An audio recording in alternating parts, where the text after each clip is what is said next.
Welcome to Three Girls, One Track, your go-to podcast for listening to two sisters and their cousin try and get into Formula One.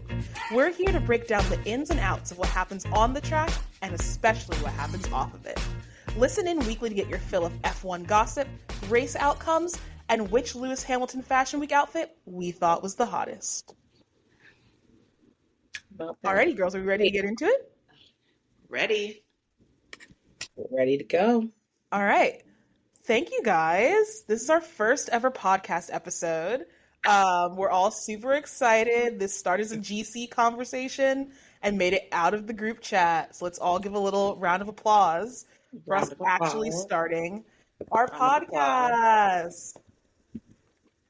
And to kick off your introductions to your wonderful podcast hosts, it's me, Afsa.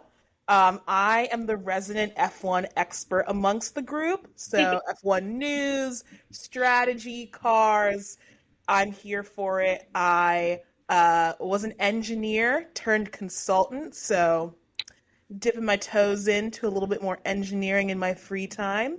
I am a reality TV enthusiast, so yes, I'm a DTS fan, and proud of it. So very happy about that. I am a professional gossiper, I like to say. I feel like consulting is some really good strategic gossiping. And I'm the youngest. I'm the baby cousin. So I'm sure you'll hear lots of my older cousins bullying me throughout this podcast. Never. And I am Felicia. I am our resident operations coordinator and personal trainer. So I'll be bossing everybody around and telling them what to do with their bodies. I am also the ADHD riddled family heathen, meaning I am just a walking oops and it's fine. Lastly, I am an aspiring rich auntie, so yes, I am here for the dramatics and the theatrics.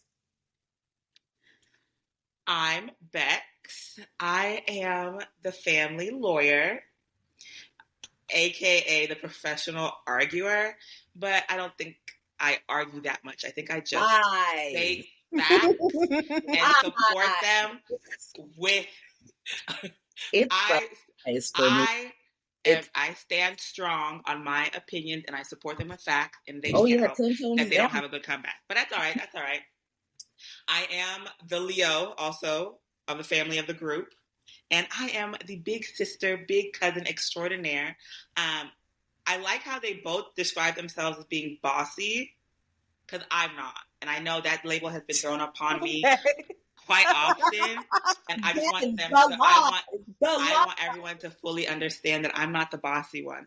I am simply one that's trying to lead by example and I'm trying to pull my cousin and my little sister along for the ride. That's it. It's not bossy. It's just simply showing them the right and correct way. It is the lies. But that's us. Guys. Right. Mm-hmm. We're here. You know, just like an F1 paddock, this podcast is full of lies, full of truth. And y'all will find those out along the way. You'll find those out along the way. Always. The family shade. It's strong. Alrighty. Most importantly, as we're talking about this podcast, we're going to talk about how we got into F1. I was a stereotypical DTS fan. COVID hit. I needed something to binge. Liked the vibes. And so I started watching, funnily enough, like 4 races before the end of 2021. Hard times as an F1 fan, especially hard times as a fan of my 2 faves, which we'll get into later. So I was struggling, but I'm into it now. I'm fully into it. Every race weekend, sometimes even watch the practice sessions because I'm a nerd. And yeah, we'll see how this ends up going. We'll see how long F1's in my life. Hopefully forever. But they're trifling, so all right. Who even knows? This little one during COVID got me into DTS and made me absolutely obsessed with my future husband and baby daddy, Lewis Hamilton. So basically I'm just here for his looks and his fine ass face. Those are my vibes. So I had like a weird intro to F1 because I would randomly see like Lewis Hamilton pop up on my feed, and I was just like, okay, I know Lewis Hamilton, I know he's a driver, I don't really know what F1 is. let me do a little bit more research. You know, I guess that's the lawyer in me. And so kind of did my research into the background of Lewis Hamilton. And then I was like, okay, let me do a background into F1. Didn't really fully understand it, but I was like, let me watch the race. Let me see what this fine man is up here doing. And slowly fell into F1. I would say like maybe like 2 or so years ago. And then kind of realized through Instagram that my cousin was also into F1. And she became my F1 partner in crime. Let's go! Yeah, and so I think all of us have a love of Lewis Hamilton, which I think helps. How could we not? This is a Lewis Strong family. What? Yes, I think we're a Lewis Hamilton family. Oh, 100%. 10 toes down. We respect all of the drivers, but we know who has. I don't respect all of them, but we love. Surely don't. Surely not. We'll get into that. Surely not. Actually, we'll get into that right now. Oh, because we gotta let the people know, who are we rooting for? Who can you expect to hear us slander? What do you got to come here for? Not the slander. Slander, of course. I'm a Max and Lewis fan. Mm-hmm. I feel like that's a really hard position to be in. My 44-33. I don't understand how you take that position, but, you know. I fell in love with Lewis, similarly to how Bex did, with the Instagrams, the this, the that. And I know the DTS didn't do Max good. It didn't show him in the best light, but I loved him anyway. I loved watching him push Esteban Ocon. That got me. Understand. I saw him push Esteban, and that was it for me. That's what did it for you? That is what did it for me. I do get it, because that push, yes. No, that push made him look like a little child, a petulant child. And I loved him for it. He was real. He was so real. He was Sir, so real. Why are you racing these amazing cars, these expensive cars, and you're like, you got in my way? He was so real. Esteban tried to unlap himself and crashed him out of leading the race. A push? Listen. He said, "But you not." Listen, he became a Houston driver on the track. He said, "No." I'm just saying. I think Max was real. But those are my two faves. I'm also an Alex and Oscar stan. But really, I'm a Max and Lewis stan. Let's be real here. Alex and Oscar again. Alex Albon is on Williams. Oh, I know Albon. Yes, okay. Yes. And Oscar Piastri's the newbie. Okay, Oscar's the new one. You don't know Oscar. By the way, I'm the one who low-key knows like nothing about F1. I'm just here for Lewis. Yeah. We'll help you learn. Learn. So obviously my fave is Lewis, like I just said. I would say, unlike my little cousin, I do not root for Max. I actively root against Max, and I hope he loses. But that's just me, I guess. Hater. Let's see. I actually low-key root for Sargent just because he's the American driver on the grid. Who's Sargent? But it's more so Logan's the American one. He's like Floridian. He's blonde. Yeah. His family's one of the biggest Trump donors in the United States. Oh, I didn't know that. Who does he race with? Oh, I'm sorry. Williams. He races alongside Alex. Yeah. Oh, okay.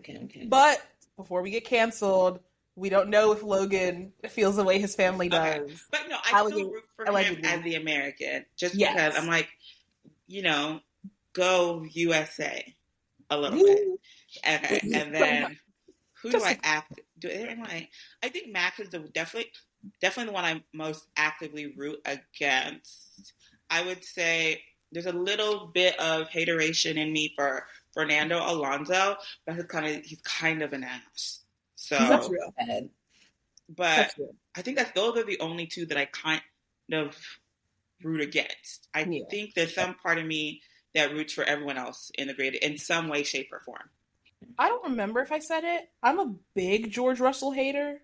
Oh, yeah. I will be slandering George Russell on this podcast often, a lot. What really sucks about George Russell is that at first, like when we first saw him in Drive to Survive, I was like, all right, come on. He's a cutie little lad. Like, come on, you little shit, just do it.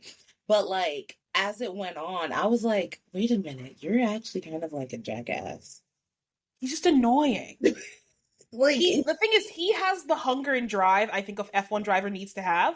I think that's what's so frustrating. But he needs to also live in reality, babe. Live in reality. That's all I'm asking you to do. You crashed out Valtteri and Imola. That was all you, babe. That was all you. Yeah. That was all you. And when he came out, like, I was like, who is he angry with? Exactly.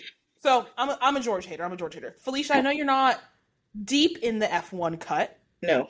But who are you going to root for and root against? What do you think? My baby daddy, Sir Lewis Hamilton, okay? Okay, who else besides Lewis Hamilton? Do you know anyone else? I'm rooting for everyone with the last name Hamilton. Yep. Okay. Every Sir named Hamilton. Thank you very much. Okay. Hopefully it'll be you in the future. Huh? With the last name Hamilton. You can root for yourself in the future. You know what? Let's stop with that. Get into the ether because that's my baby daddy. All right. Last but certainly not least, what do we think is going to happen this year? Now, I think that... What do I think or what do I hope? What do you think? These are predictions. Sometimes we have hopes, okay? And then sometimes we live in reality. And the reality we live in, Max is taking the championship. Max is getting his 4th world championship this year. See, like, I understand that has to be someone's reality, but I don't think it has to be mine. That's okay. And I think that there is a world in which Max doesn't win this year. Okay, so now Max to win, who do you think is capable of taking Max down? That's critical. I think a Checo. Okay. I think Checo. Who does Sergio Perez? What did I say? You said Checo. That's what I'm laughing at. Oh. You haven't come out like, did I say the wrong name? No, you said the complete right name. I'm laughing at the idea that he would beat Max in the Get out. Wait, who is he still racing with? That's more important. No, okay, so I understand that Max is a better driver, but I also, maybe this part, I told you, I don't know, different realities, I guess, I don't know. But anyway, I also want a Ferrari driver. I think that has to be Charles. I could see Charles up there if they could get it together, but he kind of didn't start off that great this race, so I don't know. I may be also living in a fallacy as well. Anyway, I guess Max, now that I break it down and, use my rational part of my brain. You are begrudgingly saying Max. Max is who I guess will win, or maybe will win, could win. But I think in like a dream world, Lewis would be up there. Yes. I would like a Charles. I think for me, the big thing for this season is I really want Ferrari to put in the work so that when Lewis gets there next year, they are prepared. They are ready for him to battle, because I don't think Lewis has that many more years in him. And so, I mean, because he's how old? I mean, he turned 40 this year. Right? Yeah. Oh, he turned 40? Okay. I think he turned 40 on my birthday. Because of his birthday. Oh, do we have the same birthday? We do. Cute. I know, right? January 7th. There's quite a few people that are born on January 7th, actually. Blue Ivy, only Blue baddies. Ivy is another one, too, yeah. Only baddies. The princess. Only baddies. Only baddies are born on January 7th. What are you, a Capricorn? Of course. Yes. Of course. Capricorns are weird. It's true. That's what Nikki said about Lewis. Oh, yeah, I forgot she said that. Mm-hmm. Anyway. She said, I've only known one Capricorn. She's a weird little man. The last person that you're talking about. Intro from. Okay, wait. Before we get too far into the nonsense, because I can feel us tirading, I'm going to introduce our cocktail for the episode. So every episode, we're going to have a drink or a cocktail, either inspired by F1 racing or inspired by the country they're racing in that week. So this week, for our very first episode, our very first little foray, I chose Pole Position. All right. Pole Position is a tequila-based cocktail. So you've got an ounce of... Wow. That really just happened. Okay, anyway. Moving forward. So you're gonna have about 1.5 ounces of reposado tequila, which is my personal favorite. 3 ounces of grapefruit juice, 1/2 ounce of agave, 1/2 ounce of fresh squeezed lime juice, 1 ounce of sparkling water. But I'm feeling a little spicy, so I did some bubbles, little sparkling wine. Ooh. And you can do like a little grapefruit wedge for a garnish. You can salt or sugar your rim, whichever it is. But yeah, that is for our first ever drink for Three Girls One Track full position.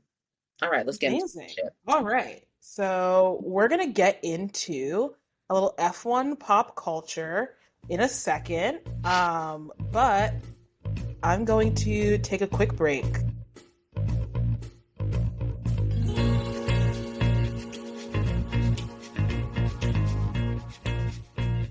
All right, let's get into some F1 pop culture. We're gonna start. I can't. Yeah, we're gonna start with the hottest topic. We have to talk about it.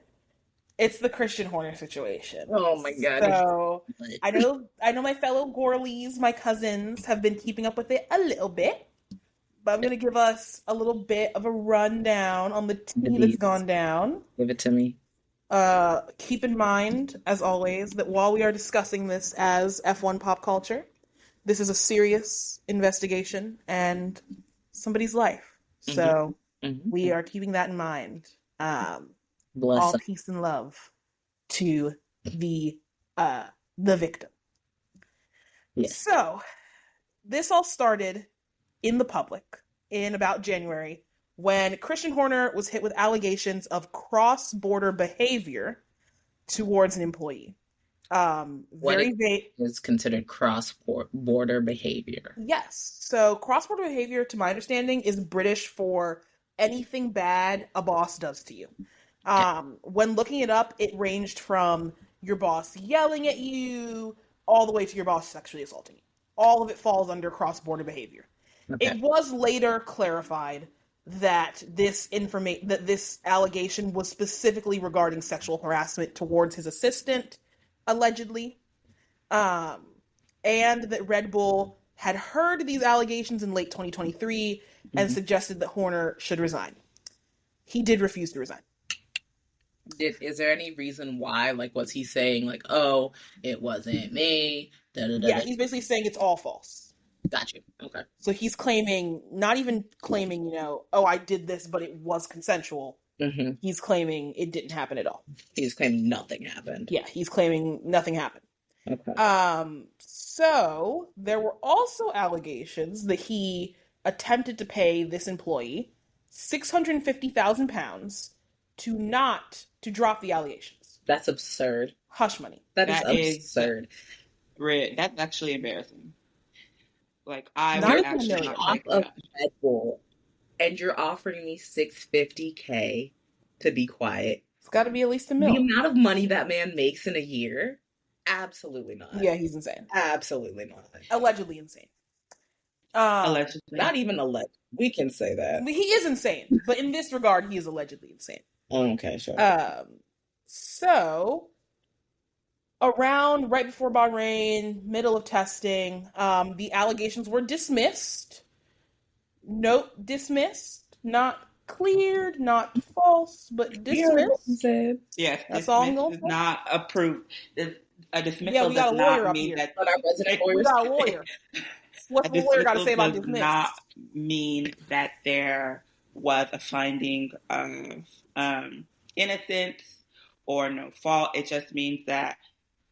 I actually didn't look up the reason why it was dismissed, but usually a dismissal is a procedural thing. It's not actually a factual based thing in law, basically. Like they don't have enough proof to say that he did it, but they also don't have enough proof to say that he did not do it. Not even that, because also this is not, look back up, this is not even in court. This is not like a court of law. Then who's dismissing it? The independent barrister hired by Red Bull. There you go. So it's not yet. So they hired an outside lawyer. Yeah. Wait. F-150 got their own F-150. F-150. So you know your country, girl. Hell, I'm from Texas. No, F1 has their own like court of law. They not really. It's not a court like even in the United States, like there are times when there's a company that goes and hires outside counsel to do an investigation. It's not their own court of law. It's just that we have given this counsel, like, it's kind of like, not to bring politics into it, but it's kind of like what's happening with like Trump. It's like a special count. Well, actually, let me back up. That's a horrible example. Never mind. Back up. But there are times where like there are certain companies, like I know sometimes like in like the NFL, they'll actually hire a special counsel or a special arbitrator to go in and investigate the situation, find any facts, find if the allegations are based on any truth, there's any facts to support it, and things like that. They dismiss it. Doesn't go to. Well, if they find if they find that there's any truth to the allegation, then the company, like, or the NFL, they've taken action against whoever the player was, something like that. But it's not, none of it is actually through a court of law. Okay. So, like, for example, despite this being dismissed, the victim could still take charges against Christian in court. Okay. So, like, the entity does their own investigation. Yeah. They're just trying to investigate Christian Horner to see if he can actually stay, or they were investigating to see if he could actually keep his job. They weren't they weren't investigating whether these charges were really true. They just wanted to get down to the nitty-gritty to see, like, is this going to blow back on us? Are we going to... Yeah, do we have enough to fire? Is what you're telling me. Of course. Not money and also reputation as well. Okay, reputation. I'll take that. You don't want to have someone who you believe is, out here sexual harassing his literal employees, especially since he is the principal of Red Bull Racing and has been since its inception, right? Yeah. Yeah, it's like, just not a look for high up in the team to be having even allegations of that. Yeah. So vibes are bad. All this to say vibes are bad. Sorry, I took a way off. It's okay. We needed some clarity. So, despite this being dismissed, I believe the day after, maybe 2 days after, a Google Drive of evidence. I don't even think it was a day after. Yeah, it was pretty short after. An anonymous email sent a Google Drive of evidence to F1 journalists, team principals, people at the FIA, people at F1, anybody who's anybody in F1 got a link to a Google Drive containing pictures and WhatsApp messages of an explicit nature between allegedly, between the victim and Christian Horner. Now, we do not have these verified. They have not been, like, verified by Associated Press or anything, who also received this Google Drive. It's all still up in the air. Yeah, and it's been over a week now, or almost a week. Almost a week. What was in the draft? I mean, I know, like, they kind of outlined it, but, like, what was he saying? That's what I want. Let it be known that British media has received threats from Red Bull of legal action if they report on these Google Drives. Of course. But some people have said, not us, some people have said that in the Google Drive there is, him asking for explicit material, him constantly hitting on her, or her being like, bro, that's weird, let's not do that. There is some supposedly explicit material of Christian. Because I thought it was like a thing that then turned out to not be a thing. Do you get what I'm saying? Like, she had been a willing participant at first and then became an unwilling participant, and like he had continued. So she was never a willing participant in any of this. We are unaware of like the specifics of it.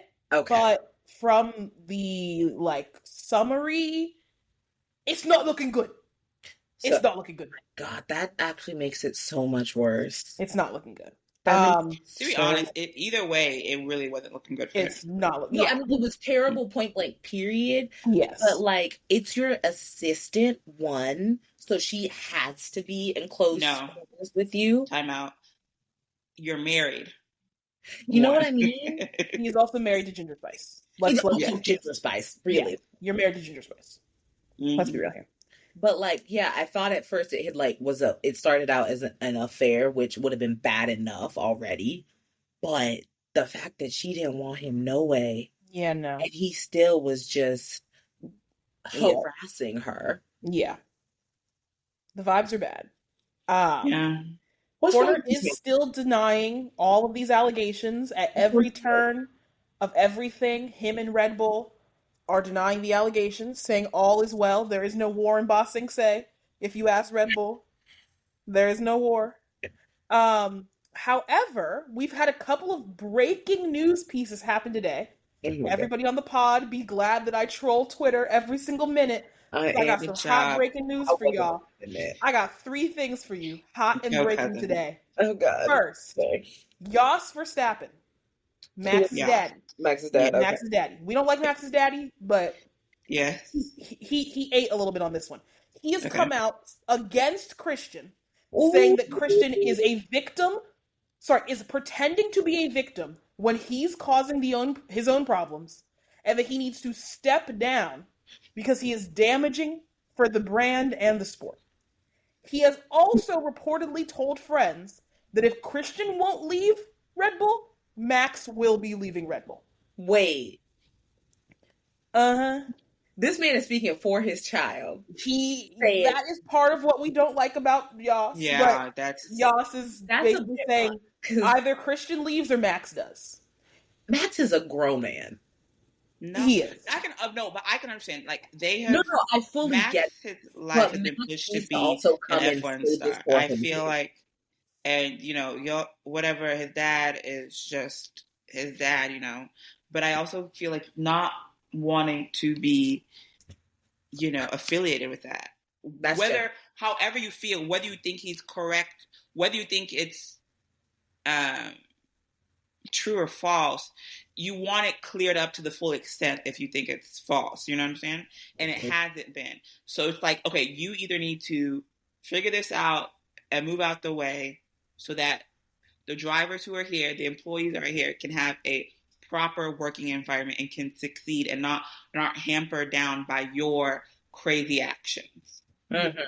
This should also be noted that this weekend at the Bahrain Grand Prix, the FIA president reportedly asked Max to publicly back Christian. And Max refused. Good. You know what?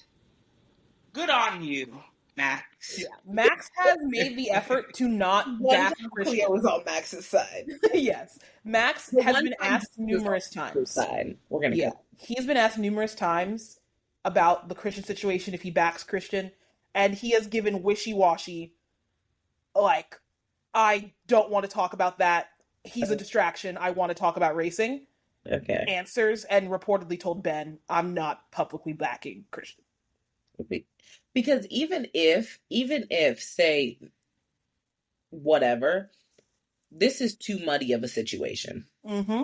This is too muddy of a situation to be like, oh, I'm going to back you. Also, let it be known, Checo and Daniel had no problem backing Christian. Checo and Daniel are two little... I'm not even going... Wait, Daniel... Ricciardo? I'm not going to lie. I didn't mention it a little earlier, but I do not feel the love that Daniel... I don't understand the love that Daniel... I'm not a Daniel fan either. I don't actively hate him or dislike him. It's just, I'm like, you're a man-child that needs to grow up and start acting like it. And I just don't understand the love he gets. It's just mind-boggling to me. Everyone seems to really like this honey badger image that he has. Like, because they're like, oh, the honey badger is so cute and so this and so that, but then it can be, like a vicious animal when it needs to be. And so they see him as, like, cute, but he really is just a grown man-child. Like, that's why... I don't think any of us like jokey men either. That's the problem. None of us are big into jokey It's men. really a shame because he's cute. Yeah. Is he? Yeah. A little bit, yeah. He's not. He is. No, sorry. Yeah, that's right. He's not ugly. My apologies. He's like. But anyway, sorry for the tangent. When you mentioned Daniel Ricciardo's name, I forgot to mention him earlier. Yeah, valid. So him and Checo have not been as opposed as Max. They actually have both come out basically going, "Well, he's nice to me," so classics. Time. But what they always say. It's this muddy. It's better to not say anything than to sit here talking about something. Oh, he's nice to me. Nobody cares about how he is. The Max approach is the best approach. Yeah, or just nothing. Or just saying nothing. That's what Max was doing. He's not really saying anything. He's not speaking on it. He's kind of just going like, I'm not talking about this. He's like, I want to talk about my racing, and that's it. Yeah. Good for you, Max. Last thing on this Christian Horner piece, at least for me, is that reportedly, once again, hot breaking news from Twitter, the Red Bull CEO was geared up, ready, papers signed to fire Christian on February 2nd, but Christian got his lawyers involved and refused to be fired, basically. Which I think all comes back to, even if you were having a consensual affair with your assistant, if you have the ability to tell the CEO of your parent company, you can't fire me, you got too much power and you should not be fucking any of your assistants. Yeah. Way too much. That's crazy. Because you can't be out here being problematic and they literally can't even get rid of you. Like, you're not the CEO. Yeah. And they still can't. Yeah. They still can't get rid of you? No, some in that milk ain't clean. Yeah. I don't, for me, I don't understand how Red Bull has allowed Christian to sort of take hold of so much power. I personally feel like they should have kept him in check. And I think that's maybe why he allegedly did some of the things that he did, was because he felt like it wouldn't ever be a problem and that he would remain unchecked. But I will say that's one thing this season I am extremely interested to see is how, like, because to be honest, I think at this point Red Bull could still fire him for a cause. Now, I will say this: the only thing I don't fully grasp is, where is Red Bull based? Where is the company based? Awesome. So I figured it wasn't the state. So I don't really know how those laws work. And so that could be the only issue. That could be the one thing I could see that. Well, my understanding is that Christian is an employee of Red Bull Racing. Okay. Whereas somebody like, for example, Helmut Marko is an employee of Red Bull. Hence why there's that weird thing where Christian won't say anything about his employment status because he's like, literally, he is not part of my company, so I can't do anything about that. So Red Bull Racing might be based out of the UK. Okay, let me actually. Yeah. Wait, because I think, isn't Red Bull Racing's headquarters in England? Yes, they're Milton Keynes, so they are in England. My question, like my main thought process, is that they would essentially get Christian via a morality clause. Like, you're causing too much disruption to the brand. We have to fire you. You're causing too many issues. You have to go. Not even necessarily we investigated and it's good, but like, even if it's not, let's say this is completely all made up, bro. It's still a bad look. We gotta get you out. Like, period. Yeah. Like, when there's smoke, there's fire. So they're racing under an Austrian license, but they're based in the UK. Now, I still don't know what country they would have to make, what court they would have to go to. I'm not 100% sure, to be honest. Well, if the country's based in Austria, wouldn't it be an Austrian court? Would they even need to go to a court to get rid of Christian? Like, he's gonna sue. Well, that's what I'm saying. It's like, it depends on what. Well, that's what I was actually. That's the part I was trying to get. Maybe I was skipping a step. But they could fire him without having to go to court. But if Christian Horner wants to come back and sue, what laws would they be? What laws would they have? That's what I was trying to figure out. Yeah. That's a good question. I'm sure we'll find out more in And that may be why Red Bull might be hesitant, because, I don't know, Austrian law may be very employee friendly versus employer friendly. So you never know. And then also, especially if it is a situation where a place like Austria is very employee heavy rather than employer heavy, they would probably wind up paying him an exorbitant amount of money to get to fire him. No matter what, they will. It doesn't matter. Yeah, crazy. It may be even millions more if they have to go through Austrian courts.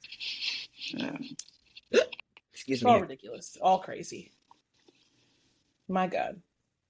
Yeah. I don't know. I think in a perfect world, I would love to see Christian Horner fired. Yeah. I would like, for me too. I think the thing for me with Chris, I would say if there's anybody I dislike in F1, it is Christian Horner is at the top of my chart, right? Yeah. I think for Christian Horner is so, like, he's so, why am I rambling now? You're not. Christian Horner is someone who is always in front of the camera, always vocal about F1. He's always pointing fingers at what teams are doing or what teams are not doing. I personally think that you should be just as vocal when it comes to your own crap. And he should be up there. If he really is as innocent as he is, he should be able to stand up there and state the reasons why. And anyway, I'm going on a tangent. Let's not forget, the ones with the most to say are also the ones with the most to hide. Sure, maybe. I'm just saying, like, he does talk a lot of mess. He does always want to, say that someone did this, someone did that, someone did this, someone did that. And to an extent, sure, yeah, you're protecting your drivers, but then also to an extent, you're just trying to scrape up every single point you can. But anyway, I digress. I'm done. All right. Well, we hit on some nasty, depressing F1 pop culture. Yikes. So maybe we can also slide it over to some fun and funky F1 pop culture, because our boy Lewis is leaving that death trap known as Mercedes, and he's moving to Ferrari, baby. I remember, like, you sending me a text. Like, yep. I remember, like, wiping the sleep from my eyes, rolling over, grabbing my phone, and then she's like, Lewis went to Ferrari. I said, what the hell happened? All caps. And I was real, because guess what? I had to go into the office that morning. So I was my ass up, 6:30 a.m. Yep. I roll over. I open up my Twitter group chats, and I see all caps, Lewis. And I'm like, what's going on? I click to my feed. Rumors that Lewis is moving to Ferrari. Sky Sports has announced Lewis to Ferrari. And I'm wiping the crust from my eyes. While everybody I know asleep. So imagine how I felt. I had to get up. I had to shower. Girl. I had to go about my day. Girl. That was the shakiest 2 hours of my life.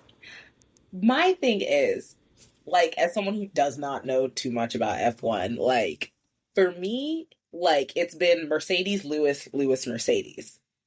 And so, to find out, one, that he left, but also then the reason why he left, which we'll get into, I'm just like, how could they do that to him? And low-key, I'm on team fuck Mercedes. I'm always on team fuck Mercedes. I'm so glad I have an excuse to give up on them. Okay, so here's the thing. When I started watching F1, it was definitely... Well, I did, like, my research on Lewis prior to me really falling into, like, the F1 stratosphere. So, when I remember reading about, like, his big move to from McLaren to Mercedes, and how that was just, like, revolution. Well, maybe not revolution. It was, like, a game change. Is a good word. Okay. It was revolutionary at the time, and, like, no one had made that move before, and it was, like, this historic move. And I saw a lot of people comparing that move to this move. And me personally, I don't feel like I think it's a shocker, because it's been like Lewis and Mercedes have been, like, pretty much, like, synonymous for so long. Mm-hmm. I just feel like this move felt like a personal move in that I could see so many drivers on the grid just wanting to be like a Ferrari driver. Mm-hmm. And like, you know, Ferrari being the big name, like the name of all names in like F1, and how so many of them grew up like with the little red Ferrari car, and how it was like their childhood and they dreamed of those dreams, you know? And I just feel like this one is more like, I can see the end of my career coming. I can see, you know, I don't have that much time left. I want to be that Ferrari driver. I don't, as much as I want Lewis to win, and as much as I think he still may have one more in him, I think this is more like a personal wish fulfilled, or personal dream fulfilled, rather than like a strategic racing. I think that Ferrari is so much better than where I am. Even though... Sorry, go ahead. No, I will say, I agree that it's not the same, because Lewis was moving from a largely successful McLaren to a basically nothing burger, not on the map Mercedes back in the day. However, Ferrari is making crazy moves and strides to build a championship car. Like, the amount of people Fred Vasseur has managed to poach from Red Bull in the past, like, year of being a team principal, and just the amount of people they've managed to pull from, like, really good engineering departments is insane. So, in that regard, especially considering the way Merck has acted these past 2 years, I can see the vision of him being like, it took you guys 2 years to accept that you had a failed concept that was blatantly failed from the first race we raced it, because you don't want to listen to me, Lewis. I don't need to be here, because it's going to take you guys until the next regulation change to fix anything anyway. Yeah, it seems as though that relationship is broken down, and I don't think I fully realized how broken down it was until he decided to leave. I was like, oh, wow. Like, I knew it was dead and gone when they made him film that apology video. Wait, when they made him film that apology video to George? Video? So in one of the Middle East races towards the end, it might have been Qatar. I don't think it was Qatar, though. Lewis and George got into a collision. I don't need to explain why it was George's fault, but it was George's fault. I saw that on Yeah, and they made Lewis film a video where it was clearly staged, because somebody's pointing a camera at the both of them. Wow. And he walks up to George and he's like, I'm sorry, man. Sorry about that. My fault. Ew.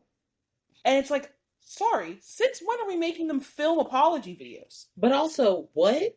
Yeah. What? Who cares? It was a first lap incident. But also, especially if it was his fault. Well, the narrative is that it was Lewis's fault. It was George's fault. Exactly. It was George's fault. What is Lewis? Yeah, internally as well, they know it was George's fault. They know what the strategy was supposed to be, and they know George didn't follow the strategy. Okay, so why is Lewis apologizing? That's what I'm saying. Ever since the apology video, it was over for me. I was done. What I'm gathering here is that Mercedes does not want to listen to their drivers. That's what I'm gathering. They don't want to listen to Lewis. Yeah, I think it's Lewis. It's Lewis specifically, in my opinion. My humble opinion. They better put some respect on Sir Lewis's name, because what? It's a mess. It's Sir Lewis to you, Mercedes. Yeah. It's a mess. They've done notable things to disrespect him.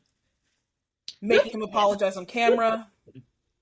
The preferential treatment that George gets. I'm not going to get on my soapbox, but you just got to look at those George is a little shit. I'm sorry. He's a little shit. I can't be a George stan. I cannot do it. No, I think for me, it's like, George seems like he was always told like he was the best driver, and he expects like he's like on Mercedes now, and he's like, I technically know that I'm not number one, but I'm also number one in my mind, and so he just acts like. What illusion is that? He's doing the dress for the job you want, and but Bex, I need you to restate what you just said, because I need it to be heard. Bex, I need it to be heard. What did I say? What I don't remember. I don't remember what he said. Listen, this stuff just comes off the top of my head. I don't remember. That's you were saying. You said it's very clear. He knows he is not the number. Oh, okay. I remember. But he's the number one driver in his head. Yeah. You know how delusional that is? Well, and I don't think it's fully. Like, I think he understands that maybe, like, outwardly. He's trying to build himself up. Almost manifestation. I get that. But, like, sir. Yeah. But I don't know. I think the thing I don't like is I feel as though, okay, I just really talked poorly about Christian Horner, and I'm going to use him as an example. I think at Red Bull, Christian Horner has made it very clear Max is number one. He's our best driver, and it's fully understood within Red Bull Racing that Max is number one. Mm-hmm. What's his name is number two, and to the point where they act accordingly. I think Toto has not. He's built in my own theory, I should say, is that he sort of not fully shut down that he hasn't fully shut down George's delusions, and maybe has even fed into them. Because there are times where George does act like he is number one driver. And but maybe he is the number one driver. The thing is, how are you going to be a number one driver and you choke all the time? But he's the only one who won a race. He's the only one who ran. Did they win a race last year?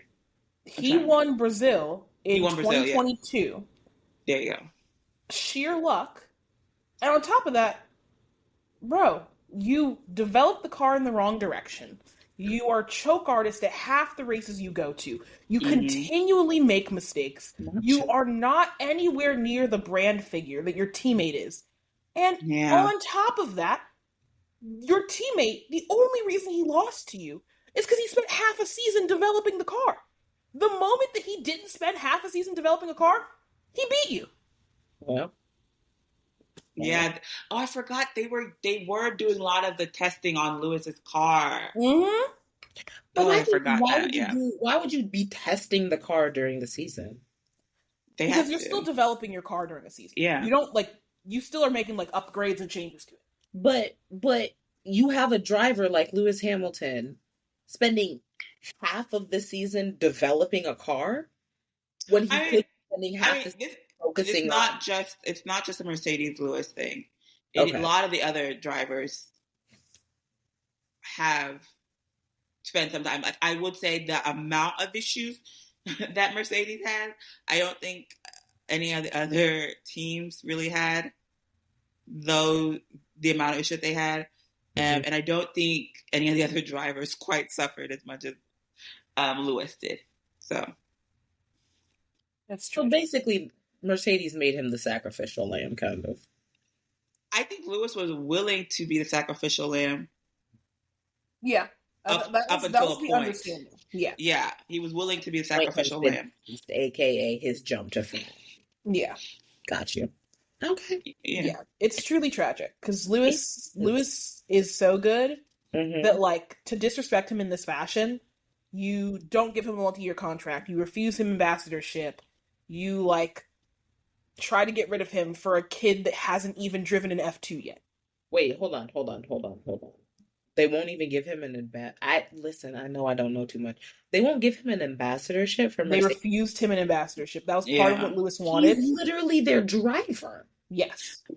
Fun fact, ex-Red Bull driver David Coulthard has a Mercedes ambassadorship. So why would their current driver not have an ambassadorship? That just does not make sense. Doesn't make sense to me either. I don't know. This is all alleged, of course. So I wasn't. We can always theorize, but I also feel like. But then again, if he does not visibly have an ambassadorship, they're obviously not giving it to him. Yeah. Whether it's alleged or not, they're obviously not giving it to him. He doesn't have it yet. No, they haven't given it to him, but I think the reasoning behind it is what people are. What is it? Theorizing. Oh, I don't know. I haven't. Yeah. Okay. I haven't really delved into all those theories to really speak on it. It's a shame. But yeah, I'm excited for him to move to Ferrari. Ferrari's giving him $400 million for his projects. They're paying him a good chunk of money every year, as he deserves. His diversity projects, his fashion projects, all that kind of stuff. Come on, baby father. Yeah. But no, like that's one thing. Like I was kind of like on the fence. I was like, am I really going to root for Ferrari? But then I kind of realized like there's nothing for me at Mercedes once he leaves. So like, I'm not.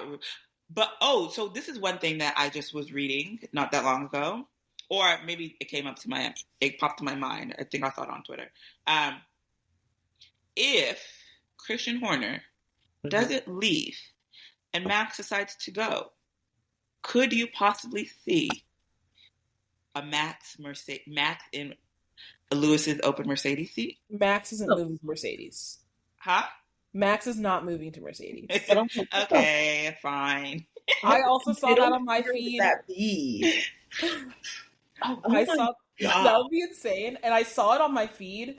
Let it be known, I too saw this information. I'm personally of the opinion that Yas is purely doing this to put like fire under Red Bull's ass and go, I can get my son a seat elsewhere. But you can't. No, I will say that there are teams that will clear out. They'll do whatever it takes. They will clear out for cap. Well, I guess cap space. Not cap space. What do you call it? What? Cap space is like the NBA. Sorry, y'all. I'm confusing my sports. But basically, they will clear out any driver that they need to be able to afford Max Verstappen. Yeah. They'll do it. That's too much. I'm not clearing our house for that man. No. If you had a decent car with Max Verstappen behind it, like I always say, like I'm a little bit of a hater of Max, but I can recognize the talent that he has. And if I was like, let's see, like a McLaren or an Aston Martin, and absolutely clear it out. But yeah, I definitely, but I do think it is just something his dad is using as a tactic to push him out. Because he knows how valuable Max is. What if they call his bluff? What if they're like, we're not getting rid of you? Really no, because they're not going to do that because Red Bull does want to get rid of. Well, I believe that Red Bull does want to get rid of Christian Horner. Red Bull does. Multiple people inside of Red Bull have come out saying that they had every intention on getting rid of him, that the Austrian half of Red Bull was kicking him out of the door. You know who really needs to get rid of him? Ginger Spice. Drop him. For real. Drop him like a hot coal. Leave him, girl. Take his money and go. For real. But no, I definitely think that what am I saying? Max to Merc. Yeah, there you go. Y'all don't have to keep me on track because Lord knows I need help. Well, why are you asking me to ADHD? No, I just feel like Red Bull can use this as like, hey, we're potentially going to lose out on one of our most coveted drivers if you don't leave. That could also be something that plays out, you know. But anyway, just a little food for thought after I saw that. Thank you for your food for thought. We love it. You're welcome. All right. We're going to take a short little transition and little break, and then we'll be getting into the Bahrain Grand Prix. So excitement and fun. Teach me everything because I don't know what we're talking about. Let's go. All right. Are we ready to talk about Bahrain? Yeah, let's do it. All right. Talk about. So we're back to talk about the Bahrain Grand Prix. I'm going to hit you with a couple facts. So this is officially known as the Gulf Air Bahrain Grand Prix, and it's hosted in Sakhir at the Bahrain International Circuit. It marked the first Grand Prix in the Middle East back in 2004. It is a 5.4 kilometer track that runs for 57 laps. It has. Can we give them the miles, please? Because kilometers. Sorry, yes, 3.4 miles. Okay. For the Americans. It has 15 turns and 3 DRS zones. What is that? So DRS zones are drag reduction. She's new, you guys. She's new, I promise. Yeah. She's new. So DRS is a drag reduction system. Okay. Have you played Mario Kart, Felicia? Girl, no. Oh Lord. Okay. Think of it as like a little boost. It gives you a little boost because it reduces like a boost the drag. zone. Yes. In the little racing games that you play like Dave and Buster's, you ride behind the car and it gives you like a boost zone and you know? Kind of, yes. They have a little flap that opens that reduces the drag on their car. Wait, it opens? Yes, they like literally opens like a flap. Wait, but I thought that was the little the tail at the back. The tail at the back opens. What? And it reduces drag, which reduces hydraulics. It reduces resistance on the car, and it makes it so it can go faster. But I have embarrassed my sister. It's okay. It's okay. I have embarrassed my sister. It's embarrassing, but that's why we're here. We're supposed to get you more knowledgeable.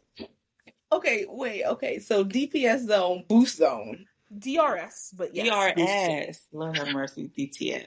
DRS, boost zone, BTS zone, BTS. Okay, DRS zone. Yes, is where you get. But how do you know when you're in a DRS zone? So they are marked, both in the fact that you know where they are if you know the track, and also they have little signs. So there is a DRS activation point, and then shortly after that is the actual zone where your flap opens. Okay, so what if you miss the activation zone? What happens? So you can't miss the activation zone. It's not like a Mario Kart where there's like a little patch or something you have to drive over. You get DRS by being within a second of a car in front of you.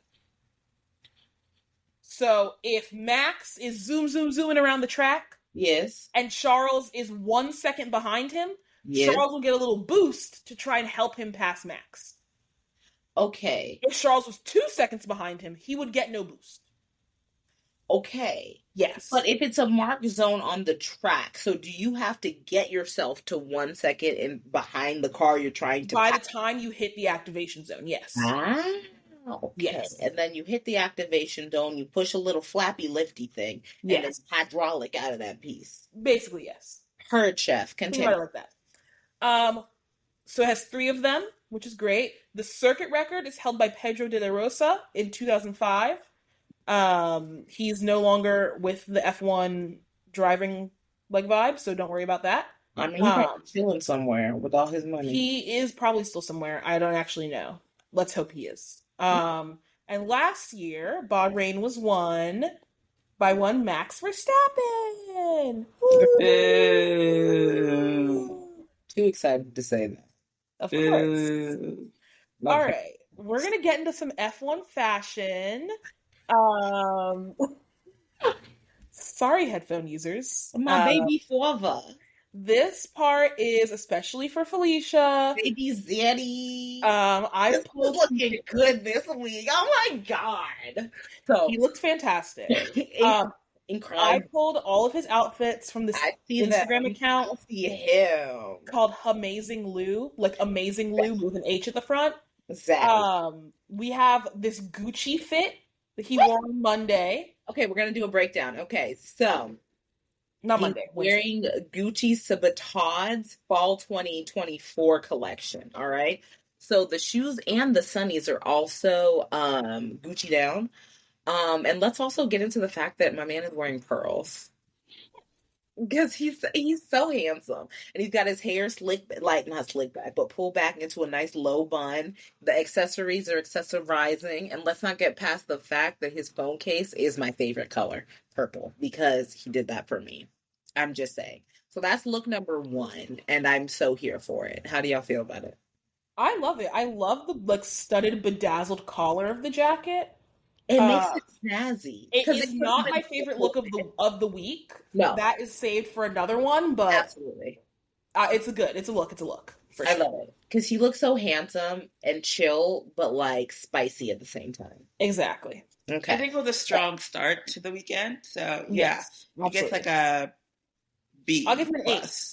Yeah, I give him a B. Like I like it, but maybe I like it I give it a B+ in comparison to the others. Yeah, when I saw it first on Wednesday, I was like, "Wow, this is show-stopping, amazing. Nothing could ever enhance."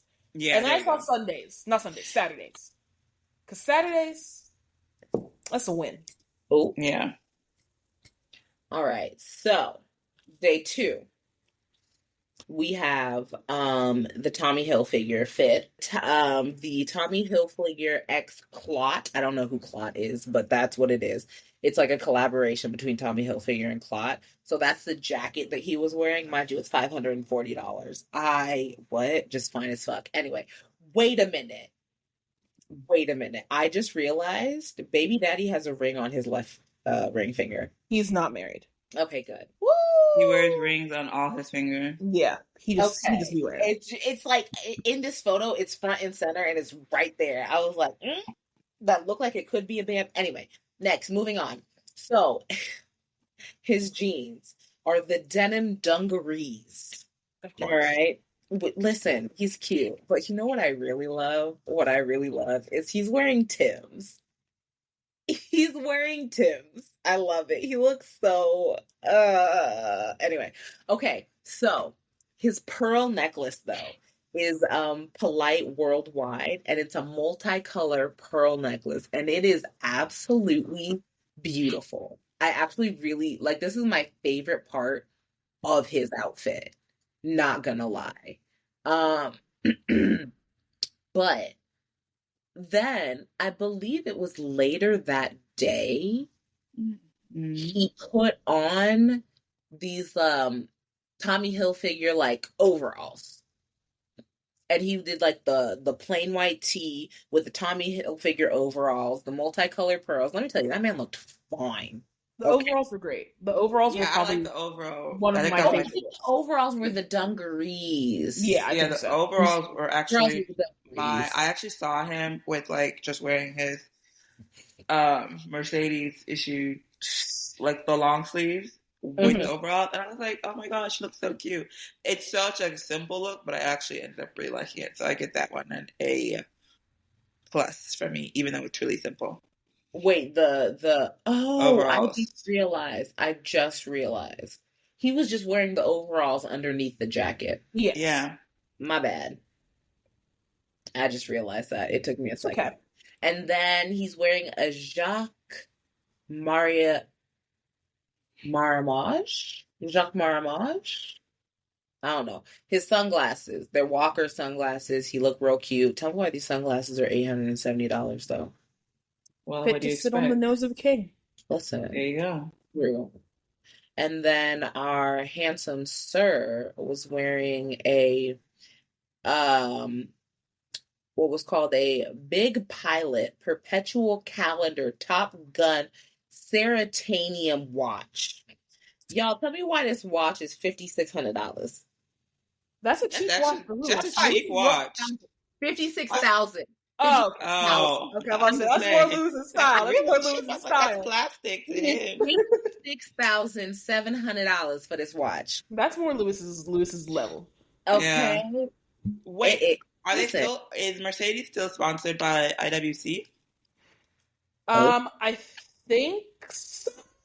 Because usually they all are wearing an IWC watch, so I'm kind of surprised it's not. That's weird. We'll have to look into that one. We'll come back with whether Louis is still sponsored. I don't know. I forgot. I don't know if they changed. Well, I'm sure they did change some of their sponsors this year, but yeah, because I haven't. Yeah, but I didn't actually go and check. So yeah. All right. Cool. Okay, on to what I think might actually be my favorite. Oh wait, we didn't rate it. Rate the Tommy Hilfiger outfit 1 to 10. A+. With the jacket? Oh, without the jacket, A+. With the jacket, like well, A-. 1 to 10. You gotta pick a number. Number it. Oh, with the jacket, I'm gonna give it an 8.5. Okay. Without the jacket, I'm gonna give it a 10. Okay. With the jacket, I'm gonna give it a 7. Ooh. Without the jacket, it is a 10 for me. The outfit really comes to life once you realize they're overalls. Yeah. Okay. So, and also, he only hooks one side, so it works. Yeah, exactly. He looks cute. Yeah. You know what really took it for me, and as a precious gem lover, the pearls. The pearls really are taking it for me. You and these pearls, Lord of mercy. Listen, he wore them every single day. Okay, and move on. I think they're beautiful. Anyway, so day 3. And I think this might be my favorite outfit. I don't know why, but he looks, I don't know, there's something about this fit. Okay, so the shirt was called Zanga Official, and then his pants were Dri Vatanen. I don't know what that is. But then he paired them with another pair of Jacques Mariamege sunglasses again. And then, hold on. Okay, yes. So he had the Jacques Mariamege sunglasses. They're called Whiskey Clone, and I love that they have like the nice little, it looks like a tortoise shell, but I'm not sure. It's a little far out the picture. Just like right on the, oh, no. They're like a tannish color. What is this color? Can y'all see it? The color of his sunglasses? Kind of like a mustardy green. Yeah, it's in a mustard. It matches his fit like perfectly. Yes, let me say that. And then he kept the pearls that I love so much. And then some ERL sneakers. I don't know sneakers. I'm not a sneakerhead. I know nothing about them. But yeah, he had these ERL sneakers. And I think he looked handsome as all get out. But what do y'all think? This is my least favorite one this week. Least favorite outfit. This is my least favorite outfit this week because there's 2 reasons. One, we've seen Louis do modesty clothing better. Yeah. He's worn his modesty-inspired clothing so much better than this. Yeah. Also, I hate to say this. What? I hate to say what I'm about to say.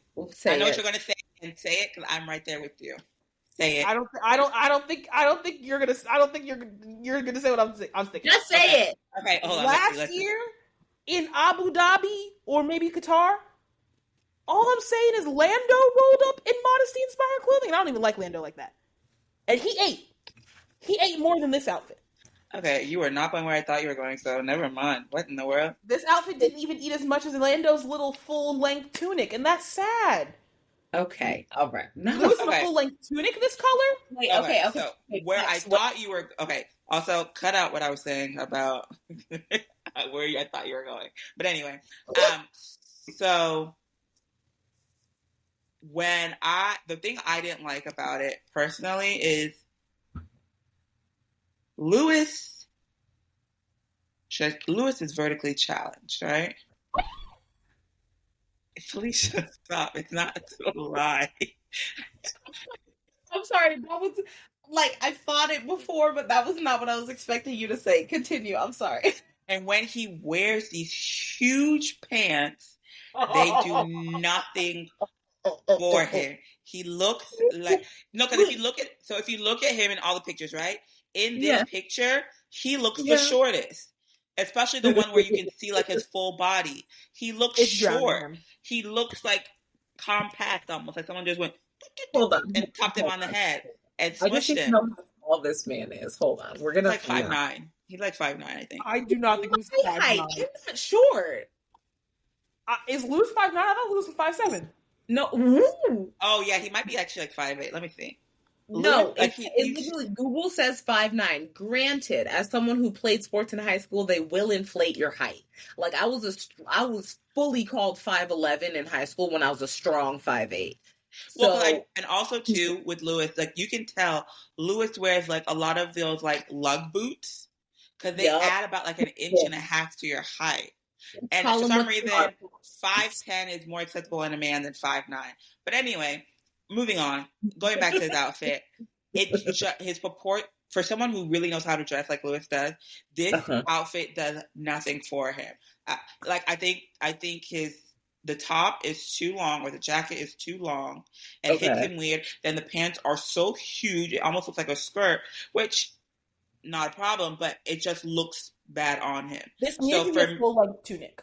This needs to be a full length tunic. There you go. If this was a full length tunic, this could be so good. Therefore, this will get full length tunics with a structured collar. Oh God. Okay. What are y'all rating this? Oh my God. What are you rating it? This is a 5 for me. Oh, that's a 5? This is a 5. Knowing what Louis can do. Wait. Okay, so here's the thing. Bex, what's your rating? My rate. So I like his glasses.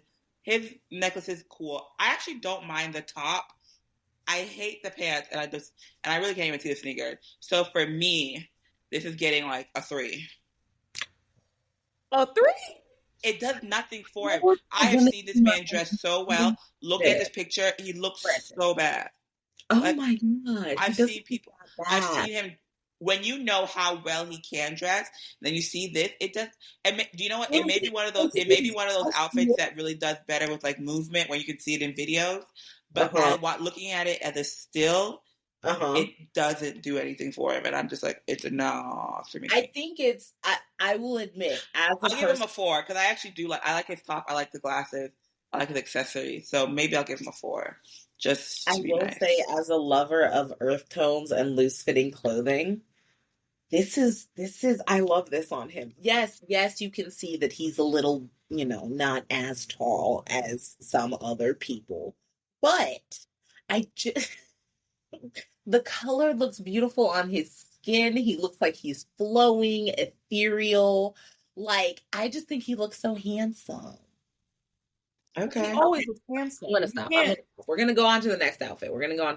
So last outfit that we have.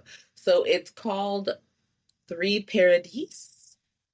Anyway, so this is a 2-piece outfit from their fall 2024 collection, which is Swarovski embellished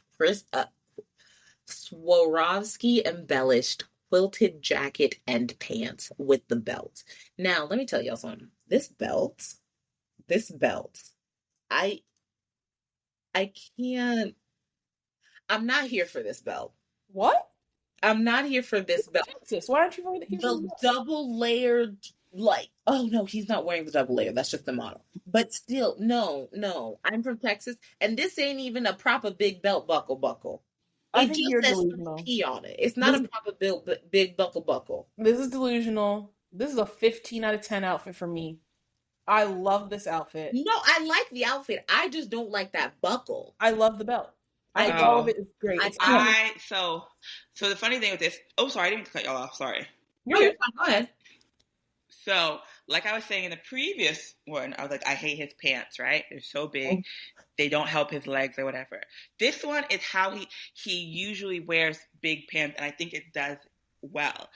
I like it. It's not the best outfit he wore this weekend, obviously. Like the bunching at the bottom. You don't like the what? The bunching at the bottom. I don't mind it. Luggy boots. So he's wearing his Timbs again, which I love. Ugh.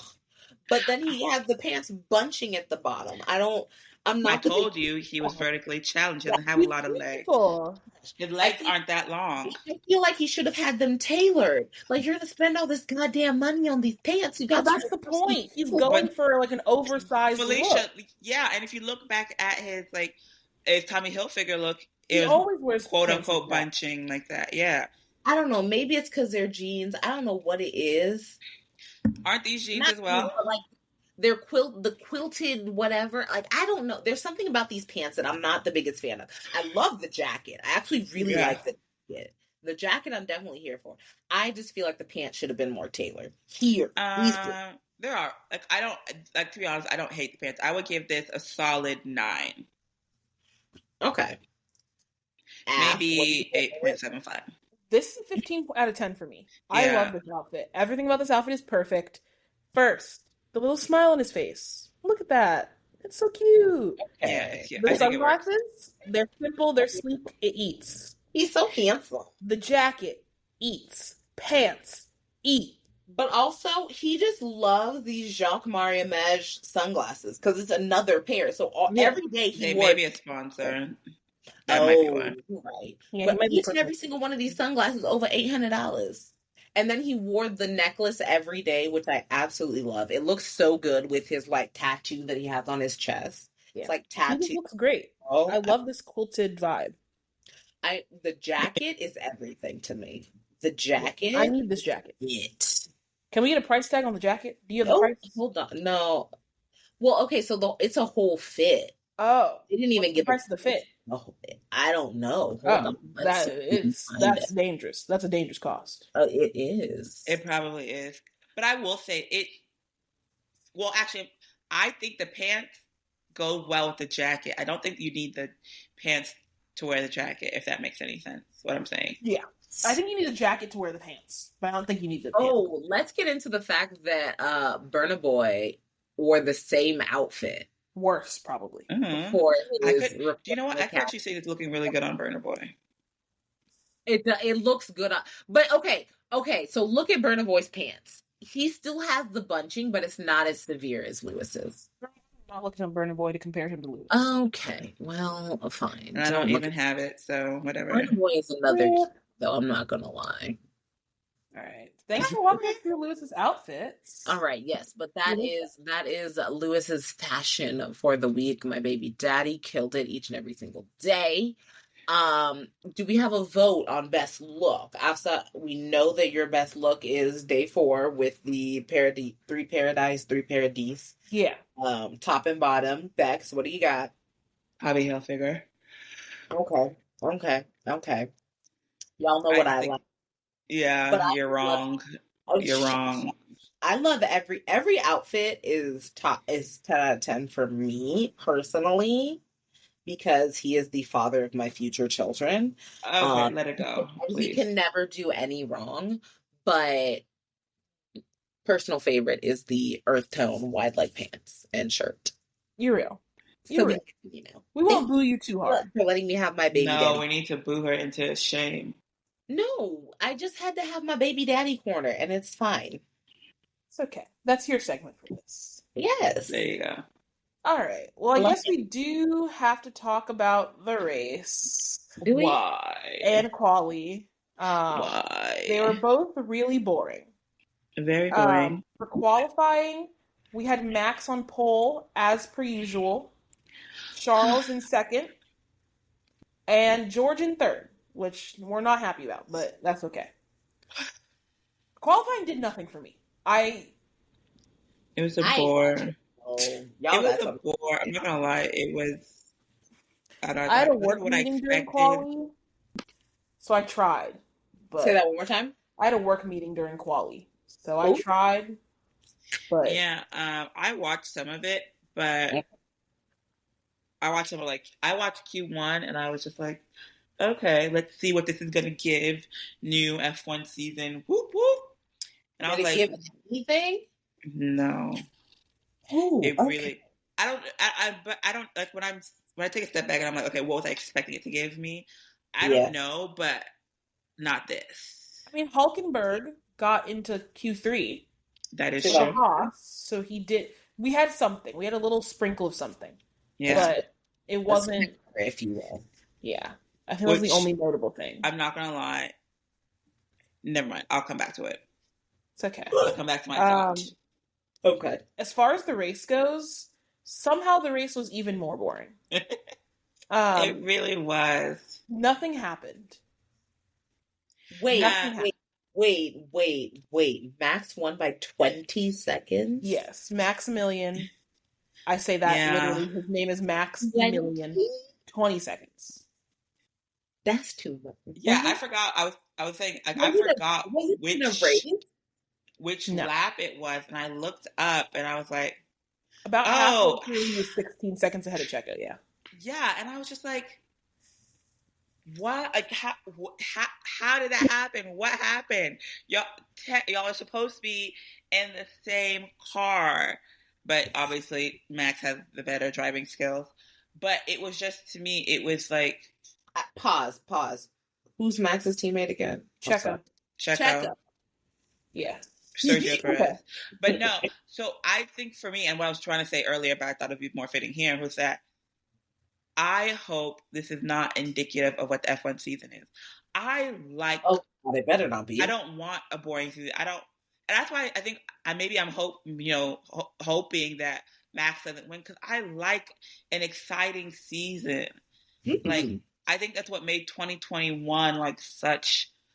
2021, yeah, what made it such a great season was because, like, you were watching, like, every race had significant, and I just was like, oh my gosh, is this what we're going to get for the rest of the season? Like, now, obviously, it's too early. You can't, it's just first race, but I was just not too impressed. It wasn't with the first race. It wasn't giving anything. At least my husband's looks were giving. His looks were giving. Sadly, his race did not give. Because it was sad. What, 7? Really, his seat broke. Huh? Yeah, his seat broke. What? He was struggling. Him and Charles both, their cars did not want them to be great. Wait, both of their cars? The seat broke? Both of their cars did not want them to be great. Well, Charles, it wasn't. Why is this thing giving me balloons? What just happened? For clarity, viewers, Felicia's probably recording on a MacBook, and therefore she threw up a peace sign, which gives balloons. Sorry. Okay, yeah, so that's okay. Continue, please. Yeah. So Lewis's seat broke, which caused him issues. And Charles's brakes had a 100-degree imbalance. So like they were not braking properly. He could barely turn. Quite frankly, I don't know how he even drove that car. Wait, yeah, I was surprised he was able to finish. He did. I would say he did. So like, imagine like you like in your car, when you brake, it brakes. When you turn, it turns. When you apply force, it applies force. Yes. Imagine like over a quarter turn off. So when you go to turn your car, it does not turn. When you go to turn your car the other way, it turns way too much. Nope. Yeah. Nope. It was barely drivable. Nope. And yet he somehow came fourth. Nope. Because he's just that skilled. He came out fourth? He came fourth. Yeah, I was about to say, he act for as crazy as like other problems he was having with the car. He actually didn't do good. Too badly. Yeah. Yeah, so. Real. Charles did great. Yeah. Yeah. So, I mean, that was the main thing. Anything else? The only other thing I wanted to hit on was the ridiculousness at the end of the race where they swapped Yuki and Daniel. Despite the fact that Yuki and Daniel Ricciardo? Yes. Yeah, you should know that. Right. So, to be clear. Wait, isn't Yuki the driver who used to crash all the time? Like No? No. Yuki honestly didn't crash that much. He was just quote unquote a hothead, which like... Oh, he's the one who kept arguing with, I forget who his principal was, but he would literally be in the car arguing with them. He curses a lot, yeah. He doesn't really, I mean, he curses like the amount that like Max did back in his cursing era. They all cuss. Yeah.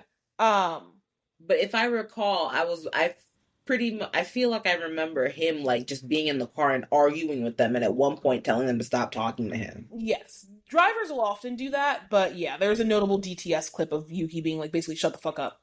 Yes. Drive. And he was kind of real. So essentially, Felicia, this guy, Kevin Magnussen, is ahead of Yuki, and Yuki is ahead of Daniel. Mm-hmm. Yuki is half a second behind Kevin Magnussen, actively trying to pass him. Mm-hmm. They force Yuki to swap places with Daniel. Wait. Yes. The team forces Yuki to swap places with Daniel because Daniel's faster. He can catch Kevin. Kevin manages to pull multiple seconds out on Daniel before the end of the race. So they took the person who was half a second behind Daniel, mm-hmm. placed it with the person who was a full second behind Yuki. Is that correct? So, yes, essentially it goes Magnussen, half a second back Yuki, about half a second to a second back Daniel. They swap them because they're saying Daniel's faster. He'll be able to pass Magnussen. Daniel does not pass Magnussen. At no point is there even any threat of Daniel passing Magnussen. Instead of encouraging the person who was half a second to do his best and attempt to take that half second and close it, Correct. They took the person who was possibly a whole second and a half and said, you gun it and maybe make it. Essentially, yes. Yeah. Which also means that they told Yuki to stay back. Yes. That's insane. So Yuki was understandably really upset. That's insane. And so this has caused some beef on Twitter.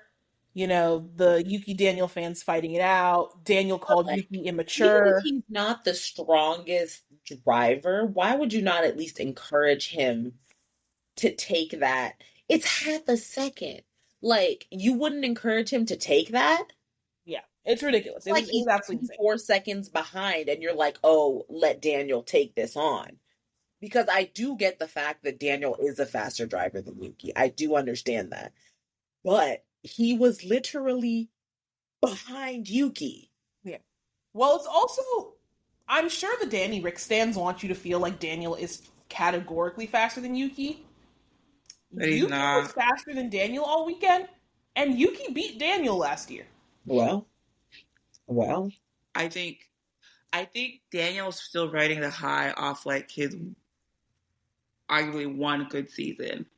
Yes. And he's, I don't know if you can say, but anyway. I get that. I think that's also a little bit of dislike for Daniel is I definitely feel like he is not as good of a driver as he believes he is. So, and what year was that when he did really well? Was that 21? What year was that? No, it was his last year at Red Bull, so it was 28. And when he decided to make the move to... Wait, 2008?